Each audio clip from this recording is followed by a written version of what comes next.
Hay una imagen que se grabó en la memoria de todo un país. Febrero de 2024. Costa de Barbate, Cádiz. Una narcolancha a más de 100 km/h en la oscuridad. Una patrullera de la Guardia Civil intentando interceptarla. Y entonces, el impacto. Deliberado. 2 guardias civiles muertos. El vídeo recorrió el mundo en horas, pero lo que nadie contó es que esa escena no fue un accidente.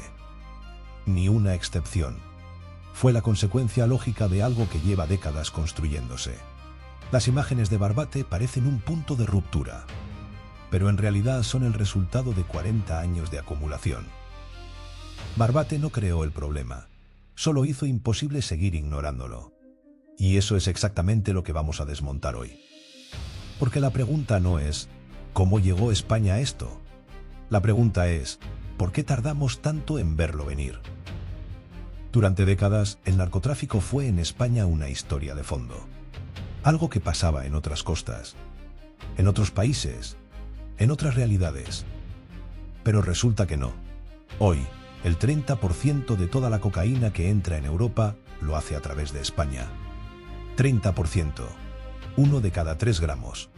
Y no porque España sea descuidada, sino porque fue perfecta para este negocio mucho antes de que nadie lo reconociera. Esta es la historia de cómo ocurrió.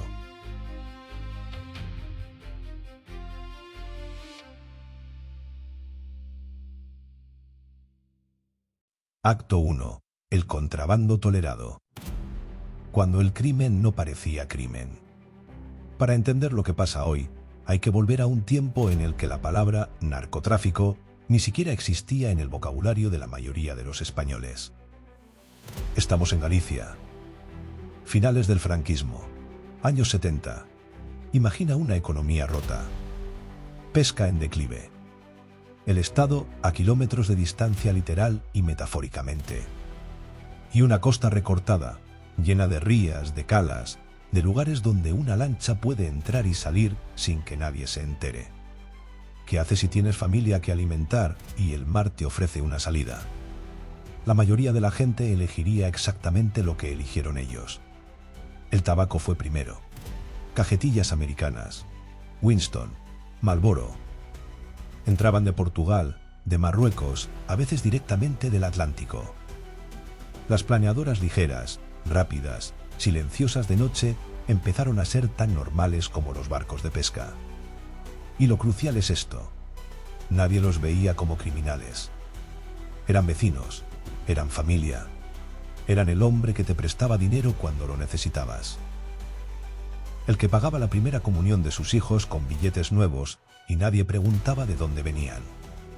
Había un pacto tácito. El Estado miraba hacia otro lado, en parte porque no tenía medios, en parte porque convenía. La comunidad protegía a los suyos con silencio. Y el dinero circulaba. En algunos municipios gallegos, el contrabando generaba más empleo que cualquier industria legal. Eso no es un detalle menor. Eso es la base de todo lo que viene después.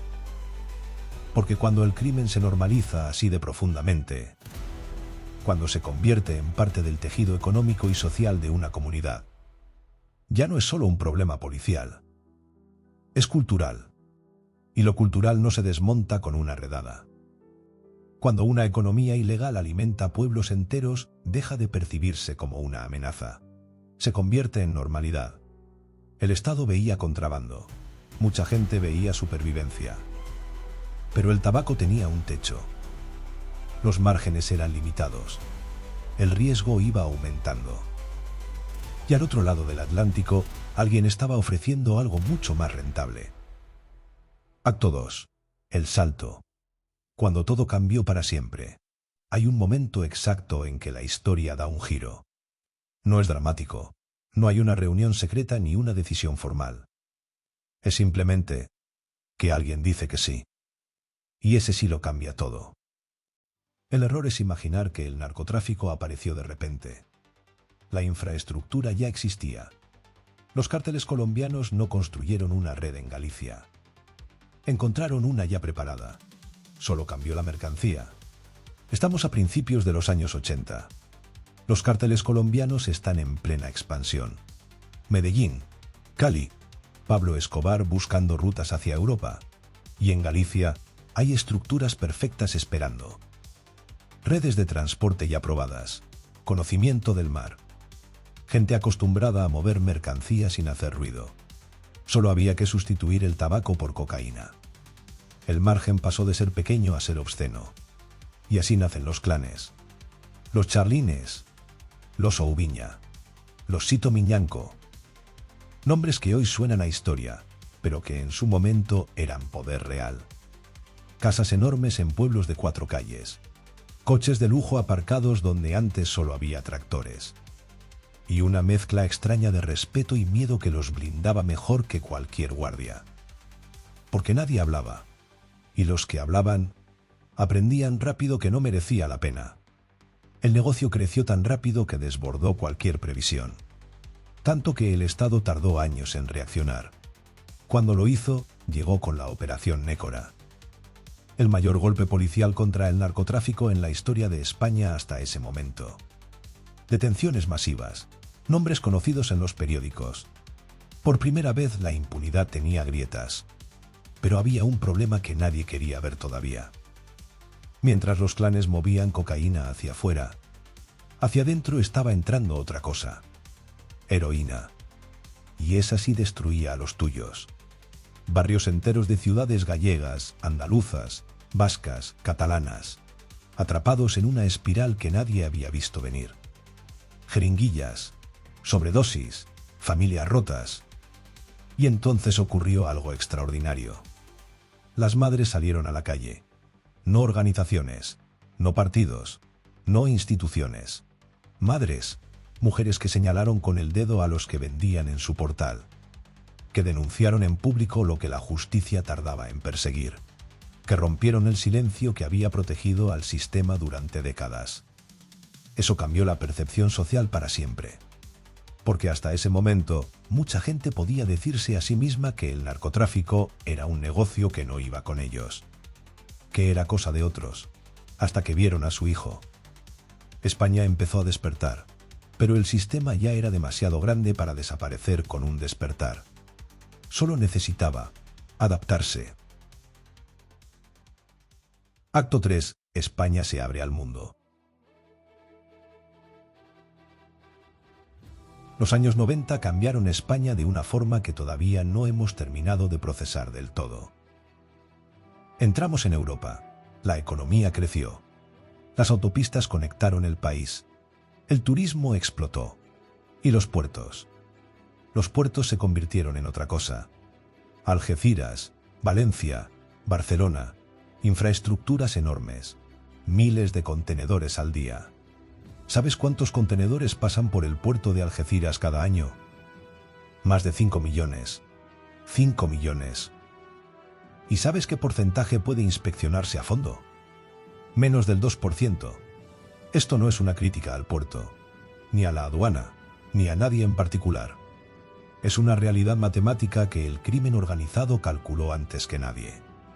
Con 50 kilos de cocaína dentro de un contenedor de 20 toneladas de plátanos o de maquinaria industrial.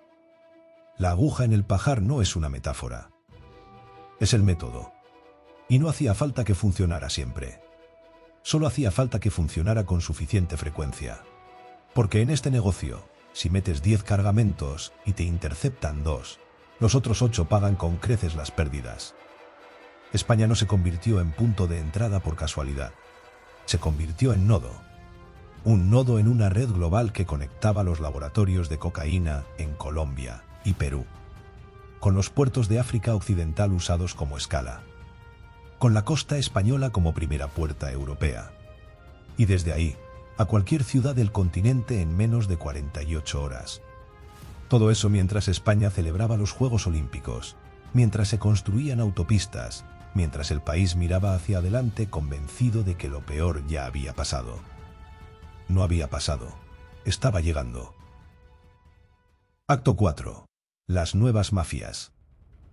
Cuando el crimen aprendió a hablar todos los idiomas, hubo un momento en que los clanes gallegos dominaban el relato. Caras conocidas, apellidos reconocibles, una geografía concreta. Eso hacía el problema comprensible y de alguna manera contenible en la imaginación. Hoy ya no funciona así.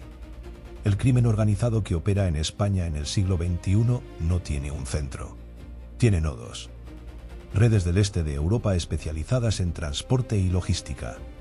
Grupos marroquíes con el control histórico del hachís y cada vez más del tránsito de cocaína. Organizaciones albanesas con presencia en el mercado mayorista. Estructuras latinoamericanas, colombianas, mexicanas, dominicanas, gestionando los vínculos con el origen. Y todos ellos, en distintos momentos, compartiendo infraestructura. Porque una cosa que el crimen organizado moderno entiende mejor que muchas empresas legales es la subcontratación. Nadie hace todo. Cada grupo hace lo que sabe hacer. Y el resultado es una cadena de suministro tan eficiente como cualquier multinacional. Quizás más. La violencia también cambió. Antes era visible, era parte del mensaje. Hoy es más quirúrgica. No porque haya menos, sino porque es más selectiva. Ajustes de cuentas precisos, sin testigos, sin ruido innecesario. Y cuando el ruido es necesario, se hace con toda la contundencia del mundo. Como en Barbate. Pero hay otra dimensión que se habla menos. Cuando el dinero es tan grande y fluye tan rápido, las instituciones no son inmunes. El caso del excomisario Ginés Jiménez, condenado por facilitar información a narcotraficantes, no es una historia de una manzana podrida. Es una señal de que cuando el crimen lleva suficiente tiempo moviéndose dentro de un sistema, aprende a encontrar sus grietas. Y las grietas no siempre son corrupción obvia.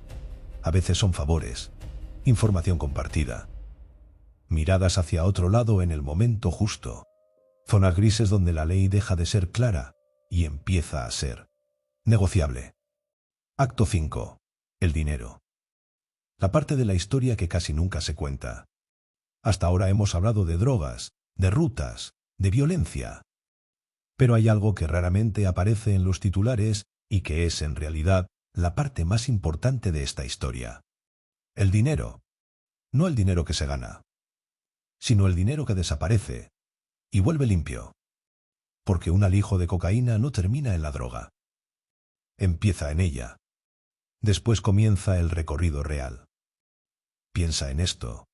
Un clan que mueve varios cargamentos al año puede generar decenas de millones de euros en efectivo. ¿Qué haces con decenas de millones en billetes que no puedes justificar? No puedes meterlos en el banco. No puedes comprar una casa con un maletín. No puedes declarar un patrimonio que no tiene origen. O si puedes.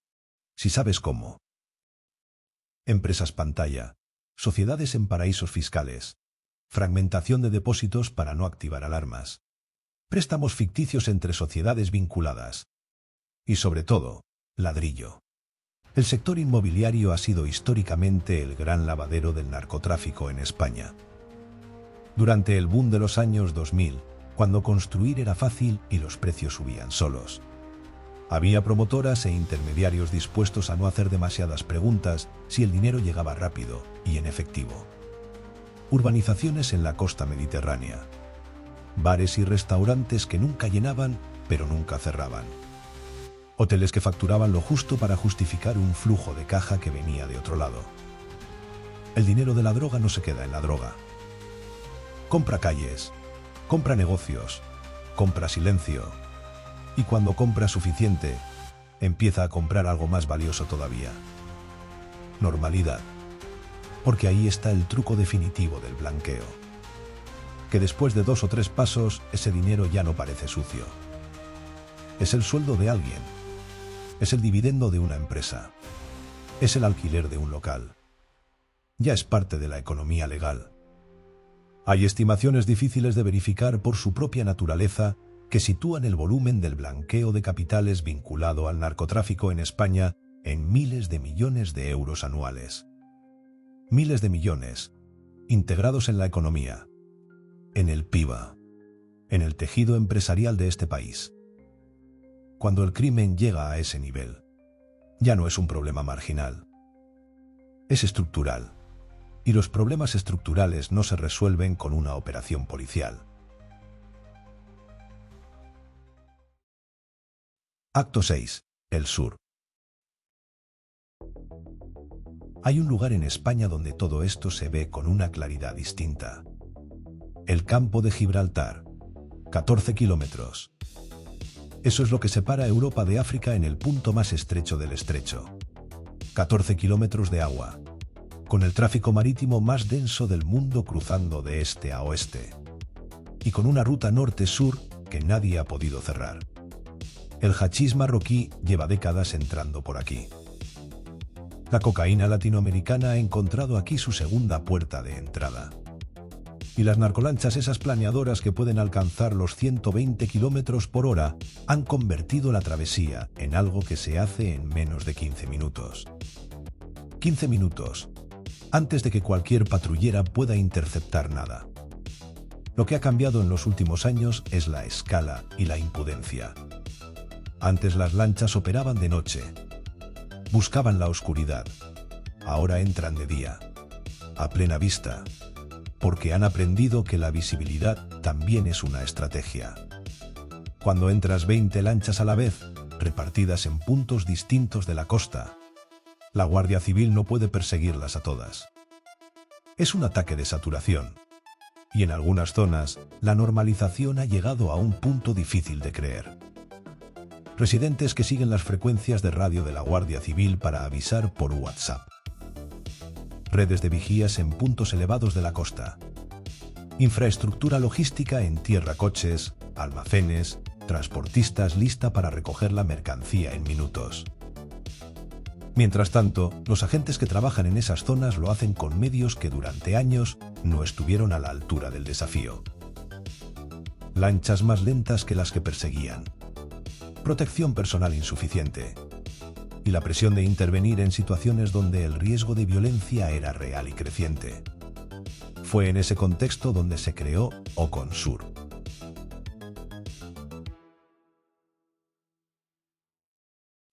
Acto 7.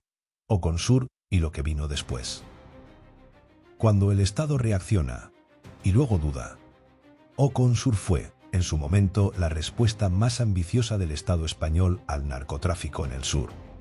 Más medios, más coordinación entre cuerpos, más inteligencia operativa. Y funcionó. Operaciones importantes, grandes alijos interceptados, detenciones relevantes. El mensaje era claro, el Estado podía responder. Y entonces, el grupo se desmanteló. Las razones oficiales son difusas. Los agentes que trabajaron en él tienen opiniones que van más allá de lo oficial. Lo que sí es verificable es el resultado. La presión bajó, las redes se reorganizaron y el tráfico, lejos de desaparecer, se adaptó. Porque hay algo que el crimen organizado tiene que el Estado a menudo no tiene: paciencia. No necesita ganar, solo necesita sobrevivir hasta que la presión cede. Y cuando la presión cede, vuelve. Con más experiencia, con mejores rutas, con más medios. Esta dinámica golpe policial, desarticulación parcial, reorganización, vuelta se ha repetido varias veces en la historia del narcotráfico en España. Y cada vez que se repite, el crimen organizado sale del ciclo un poco más fuerte.